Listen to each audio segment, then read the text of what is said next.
விளையாடுறத பத்தி தான் பார்க்க போறோம். கிருஷ்ணன் மற்றும் பலராமலால் நரகதி ஆண்ட மிருகங்களை பத்தி நம்ம பார்க்க போறோம்.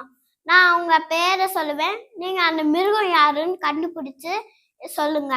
அகாசுரன், பகாசுரன், யோமாசுரன், ரேணுகாசுரன், கேசி, வத்சாசுரன், அரிஷ்டாசுரன், விவிதன், குவளையாப்பிடம், கலிங்கன்.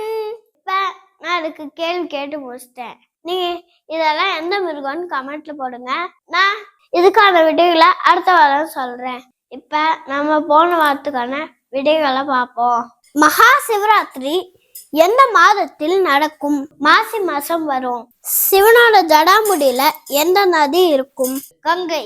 சிவனுக்கு ஏன் சந்திரசேகரன் பேர்? ஏன்னா அவர் தலையில சந்திரன் இருக்காரு, அதனால கூப்பிடுறாங்க. சங்கராபரணம்ன்றது என்ன? நாகப்பாம்பு. சிவனுக்கு ஏன் நீலகண்டன்னு பேர்? ஏன்னா அவர் ஆலகாலத்தை விஷத்தை சாப்பிடும்போது பார்வதி அவரோட தொண்டையை பிடிச்சிட்டாங்க. அப்படியே அது நின்றுட்டு அது நீல கலர்ல நீல நிறத்துல இருக்கு, அதனால அவர் நீலகண்டன். சிவராத்திரி பூஜைல எத்தனை காலம் பூஜை செய்வாங்க? 4. சிவனுக்கு எந்த இலையால் பூஜை செய்வார்கள்? வில்வம். நாயன்மார்கள் எத்தனை பேர்? 63 பேர். எந்த மாவட்டத்தில் சிவராத்திரி அன்னைக்கு கோவிந்தா கோபாலான்னு சொல்லிட்டு ஓடுவாங்க? கன்னியாகுமரி. சிவாலய ஓட்டத்தில் எத்தனை கோவிலுக்கு ஓடுவாங்க? 12.